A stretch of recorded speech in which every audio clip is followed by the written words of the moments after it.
Você já imaginou como é complexo se fazer saúde na região amazônica? Você já parou para pensar como é complexo se fazer saúde quando a estrada ela é um rio? Quando a unidade básica de saúde fica a 8, 10, 12 ou 14 horas de distância da sua residência e de barco? Você já parou para pensar como é complexo se viver debaixo de uma floresta que muitas vezes ela é tão densa que acaba escondendo as desigualdades que o povo aqui vive e enfrenta? Meus amigos, sejam bem-vindos ao estado do Pará, o segundo maior estado do Brasil. Aqui vivem 8.600.000 pessoas. A título de comparação, a nossa população é muito parecida com a população da Suíça, só que numa área 30 vezes maior. E com um ponto muito importante: a nossa população aqui no Pará, ela é dispersa por todos os cantos do estado.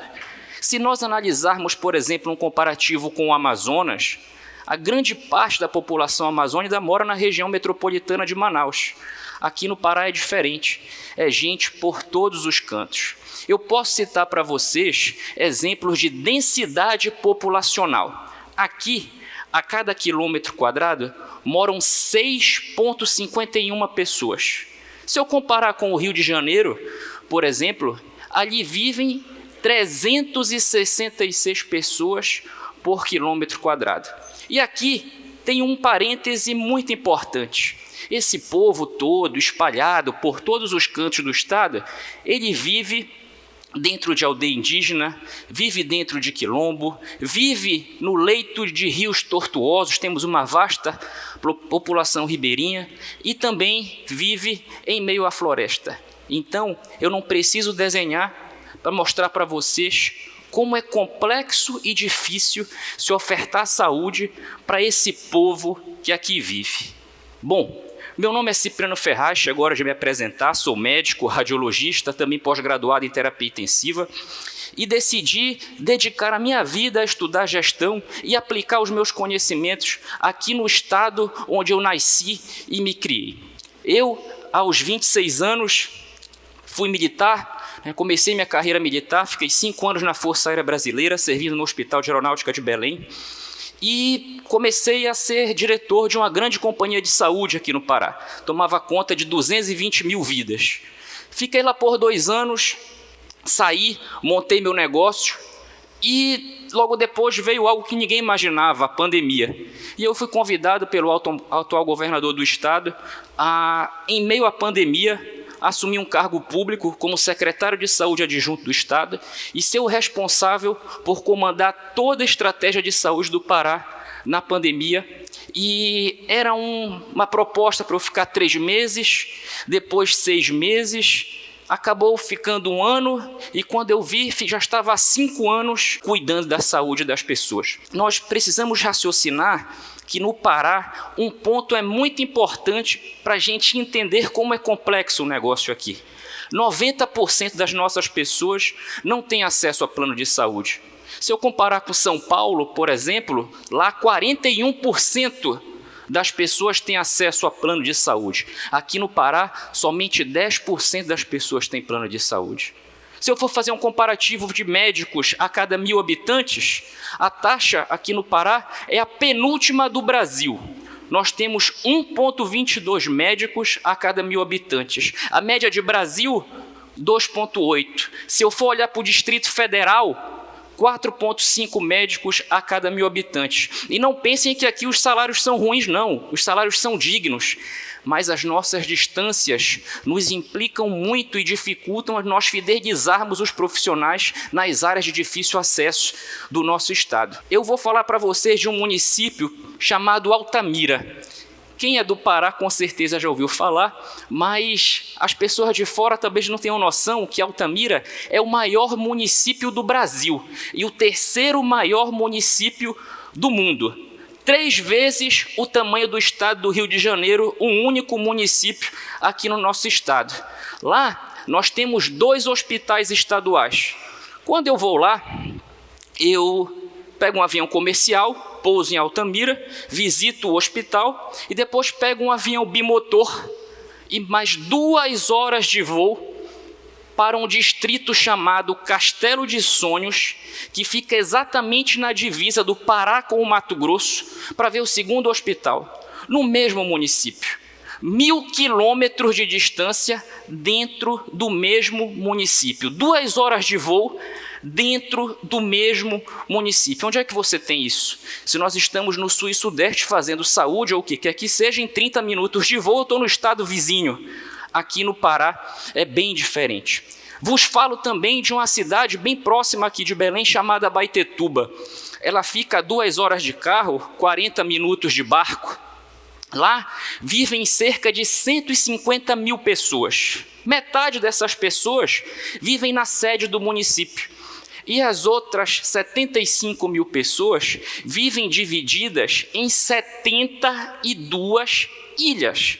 Você imagina ser secretário de saúde municipal de um município como esse, em que você tem que cuidar de vacinar, de levar essas pessoas para fazer o acompanhamento médico contínuo, da sua unidade básica de saúde fluvial, visitar 72 ilhas e você não deixar o remédio da pressão, o remédio da diabetes, acabar para essas pessoas dentro dessas 72 ilhas. Isso você só encontra aqui na Amazônia. Teve uma história que me marcou muito. Quando eu estive presente recentemente lá no município de Abaetetuba, uma senhora me parou e falou para mim assim: olha, eu quero lhe contar que um familiar meu, ele levou uma picada de cobra. Ele foi apanhar o açaí, quando desceu da árvore, uma cobra picou o tornozelo dele. E era uma cobra venenosa. Nós precisávamos correr com ele e levar para a sede do município para tomar o soro antiofídico. E o que é que eles fizeram? Pegaram e em 20 horas conseguiram chegar do local da picada de cobra até a sede do município. E transportados de quê? De rabeta. Rabeta, para quem não conhece, é um instrumento de locomoção pelos nossos tortuosos rios, que é uma pequena canoa com um motorzinho de superfície. Isso aqui é a rotina da nossa população ribeirinha. E isso é um grande desafio que a gente tem no dia a dia desse transporte e locomoção dos pacientes em zonas de difícil acesso. Também vos falo de uma região internacionalmente conhecida e muito turística, que é o arquipélago do Marajó, né? O maior arquipélago fluvio-marinho do mundo. Lá vivem mais de 600 mil pessoas, com 17 cidades polos e, adivinhem, 2.500 ilhas. 2.500 ilhas no Marajó. E lá nós temos um agravante. Temos alguns dos piores índices de desenvolvimento humano do Brasil. Temos a cidade de Melgaço, que é o pior IDH do Brasil. Em algumas localidades, as pessoas pegam seus dejetos e jogam diretamente abaixo das suas palafitas, em cima de um igarapé, em cima de um rio. E nós, obviamente, isso você recebe uma carga de doenças natural por conta da falta do saneamento básico. Isso aqui é o retrato, né, do que a gente enfrenta nas regiões de difícil acesso da Amazônia. Eu posso mostrar para vocês algumas imagens do que vem acontecendo com a exuberância do fenômeno El Niño. Em alguns locais do Marajó, as enchentes estão ficando muito inesperadas e exuberantes. Essas fotos são de Oeiras do Pará, 2 meses atrás. Em uma comunidade, as pessoas dormiram e acordaram com as suas casas cheias de água. E nisso você imagina como é para você levar a vacinação, a comida para essas pessoas que sofrem esse tipo de situação. Lá também tem, fazendo comparativo com outra região do nosso estado, quem já ouviu falar de Santarém, Alter do Chão, uma região também muito turística, ninguém poderia imaginar que o rio Amazonas iria secar. E ele secou. Nós ficamos lá com diversas comunidades isoladas, sem acesso à saúde, sem acesso a alimento, porque simplesmente o rio secou. E nós nunca imaginávamos ter que passar por isso, de eu ter que estar mandando médico de helicóptero em comunidades. E isso a gente tem aqui na Amazônia. Também vos conto de um episódio recente deste ano, que próximo ao município de Breves, próximo entre aspas, o município de Breves fica no Marajó, nós começamos a ter uns casos de febre amarela. E nós entramos em contato com o Ministério da Saúde, com o município, e montamos a estratégia que tínhamos que fazer um bloqueio vacinal na região.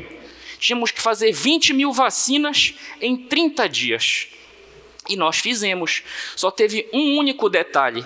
Essa comunidade, onde começou a ter esses casos suspeitos, ela ficava a 15 horas de barco do município de Breves. É o interior do interior. E nós temos que fazer saúde. Então, você imagina, se é difícil você controlar doenças, controlar endemias em qualquer lugar, você imagina controlar doenças numa região tão complexa quanto a nossa. É a nossa rotina. Eu costumo dizer que onde não há estrada, você tem que ter estratégia. E aqui, nós, por exemplo, temos um helicóptero UTI à disposição da Ilha do Marajó. Todos os dias, nós resgatamos pacientes na Ilha do Marajó, pousando em praia, pousando em clarão no meio do mato, pousando em local de difícil acesso. Nós também temos um outro helicóptero na região da Calha Norte, região de fronteira do Pará com o Amazonas, que também não tem estrada. E para a gente buscar os pacientes mais graves com brevidade, nós temos que ter transporte aeromédico. Aqui, nós temos uma base muito forte de aviões UTI aqui em Belém também. Mas se eu vou buscar, por exemplo, um paciente que precisa operar o coração lá em São Félix do Xingu, no extremo sul do Pará, são 3 horas de UTI aérea para ir, 3 horas de UTI aérea para voltar. Um único voo custa mais de R$100 mil só para ir buscar o paciente. Então, há alguma dúvida que se fazer saúde na Amazônia é muito mais difícil e mais caro do que qualquer lugar do mundo? Não há. É essa a nossa rotina. Agora, você imagina toda essa confusão no meio da maior crise sanitária da história da humanidade. Nós tivemos que abrir 5 hospitais de campanha, nós tivemos que abrir mais de 2.500 leitos exclusivos para a Covid, e ainda recebemos pacientes dos estados vizinhos quando precisaram. Então, para nós, foi um brilhante aprendizado de vida encarar o desafio da pandemia aqui. Alguns pontos que eu gosto de relatar nessa foto é quando nós tivemos que trazer uma usina de oxigênio do sul do Brasil para um município chamado Oriximiná, que fica na região oeste do estado, de fato no coração da Amazônia, e não tinha mais tempo, que o oxigênio da cidade estava acabando. Nós conseguimos com a Força Aérea Brasileira, eles têm uns aviões que são os maiores aviões de carga disponíveis aqui, eles pegaram a usina de oxigênio e nos entregaram lá em Oriximiná. Então isso foi um marco muito importante para a região. Para quem não sabe, no município de Prainha, que fica na região oeste do estado, nós tínhamos um pequeno hospital municipal lá que estava extremamente lotado. E a ideia que nós tivemos foi abrir um hospital de campanha em um motel. E de fato funcionou. Nós levamos oxigênio, ventilador, bomba de infusão, montamos uma superestrutura de hospital em um motel. E foi um hospital de campanha, um mini hospital de campanha ribeirinho, que ajudou a salvar muitas vidas. E para vocês hoje, a mensagem que eu quero deixar é o que a gente espera do futuro da saúde aqui na Amazônia. O que vai levar vocês a quererem compartilhar um pouco dessas ideias que eu vos trouxe hoje. Nós somos pessoas que vivemos debaixo da floresta. Esse povo ama e quer preservar a floresta de qualquer jeito, mas nós precisamos entender que nós precisamos cuidar da saúde do nosso povo e que aqui é muito mais complexo e muito mais caro e difícil do que qualquer lugar do mundo. Então nós precisamos discutir vias de financiamento, como as estratégias de proteção da floresta podem nos ajudar a subsidiar o acesso à saúde de qualidade do nosso povo e assim nós podermos olhar para o horizonte promissor com um povo saudável que defende a floresta. Aqui, para encerrar o meu momento, eu gostaria de fazer um reconhecimento e uma dedicatória deste momento a todos os profissionais de saúde que enfrentam os desafios do dia a dia da saúde na Amazônia. Aqui não é fácil, aqui é difícil e não é para qualquer um. E eu queria pedir a todos vocês uma salva de palmas a todos os profissionais de saúde da Amazônia. Meu muito obrigado.